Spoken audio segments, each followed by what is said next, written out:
Welcome to மனோ 360. இன்றைக்கி நம்ம ஆந்திரா ஸ்டைலில் கத்திரிக்காய் மாங்காய் போட்டு பப்பு எப்படி பண்ணுறதுன்னு பார்க்கலாம்.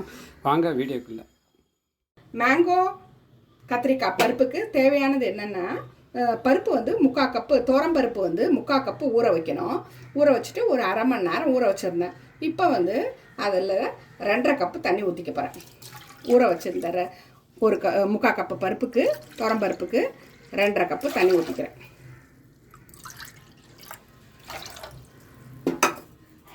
அதில் 2 குட்டி தக்காளி போட்டேன். 2 குட்டி தக்காளி போட்டிருக்கேன்.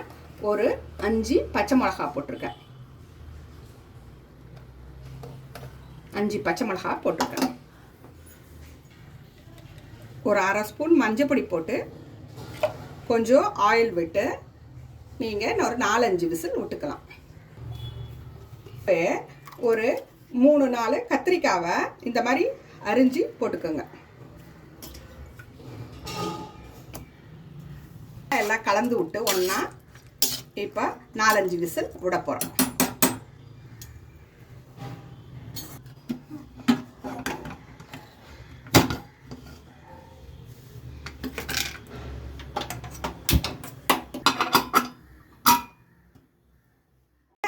இப்போ வந்து ஒரு 3/4 கப்பு இந்த மாங்காவை இந்த மாதிரி துண்டு துண்டாக நறுக்கிட்டு தோல் சீவிட்டு இந்த மாதிரி நறுக்கி 1 கப்பு தண்ணி விட்டு வேக வச்சுக்கலாம்.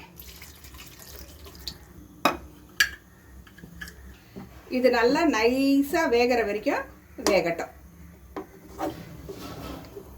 நல்லா முக்கால்வாசி நல்லா வெந்துடுச்சு.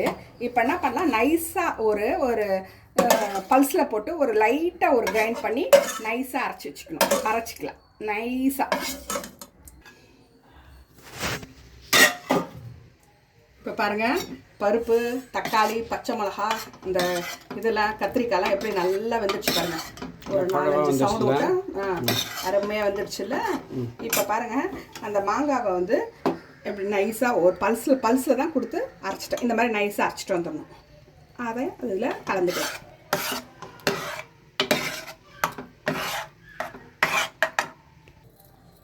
ஒரு டீஸ்பூன் உப்பு போட்டுக்கலாம். கல் உப்பு போட்டிருக்கேன். அதை நல்லா போட்டு கலக்கிக்கலாம். நம்ம தாளிச்சிக்கலாம். 1 ஸ்பூன் கடுகு போட்டுக்கோங்க. 3 ஸ்பூன் எண்ணெய் விட்டு வச்சுருக்கேன்.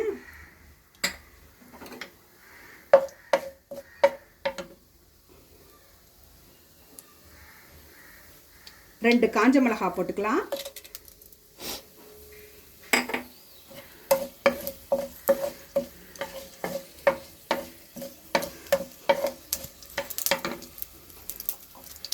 கடலைப்பருப்பு 1 ஸ்பூன் போட்டுக்கலாம்.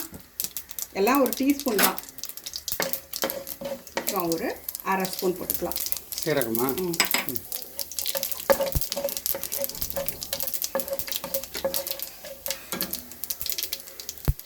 இப்போ நல்லா ஒரு கைப்பிடி கருவேப்பிலை போட்டுக்கலாம்.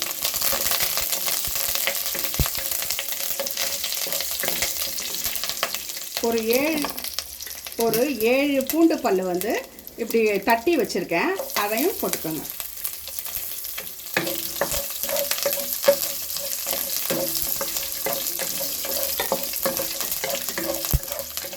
பெருங்காயத்தூள் போட்டுக்கோங்க.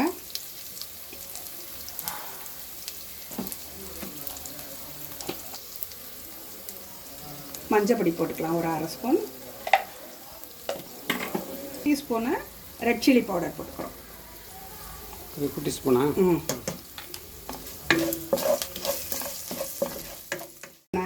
அந்த பச்சை வாசனை போனவுடனே இந்த பருப்பை நம்ம அப்படியே கொட்டிக்கலாம்.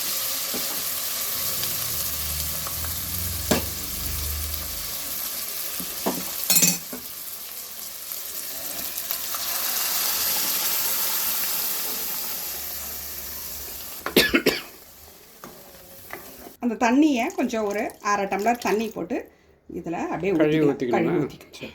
10 நிமிஷம் மூடி போட்டு கொதிக்கட்டும். அப்படியே பாருங்கள் எப்படி இருக்குது. நல்லா கத்திரிக்காய், அந்த பச்சை மிளகா, மாங்காய்லாம் எங்கே இருக்குன்னே தெரியல. நல்லா டேஸ்டியாக இருக்கும். இது ஆந்திராவில் செய்கிறது ரொம்ப டேஸ்டியாக இருக்கும். இதை நாம் செஞ்சு சாப்பிட்டு பார்ப்போம். ரொம்ப நல்லாயிருக்கும். செய்யுங்க. ஒரு 10 மினிட்ஸ் நல்லா பாருங்கள், நல்லா குழஞ்சி இதுவாகிடுச்சு பாருங்கள், ஒன்றா சேர்ந்து நல்லா பருப்பு இதுவாகிடுச்சு. இப்போ நம்ம கொத்தமல்லி போட்டு இறக்க வேண்டியது தான். டேஸ்டியான மேங்கோ கத்திரிக்காய் பப்பு ரெடி.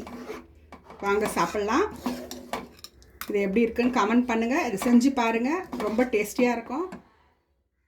சூப்பராக வந்திருக்கு. ஆந்திரா ஸ்டைல் கத்திரிக்காய் மாங்காய் போட்டு பப்பு ரொம்ப அருமையாக வந்திருக்கு. நீங்கள் சாதத்துக்கு போட்டு சாப்பிட்லாம், ஈவன் வந்து நம்ம சப்பாத்தி இட்லி கூட தொட்டு சாப்பிட்லாம்.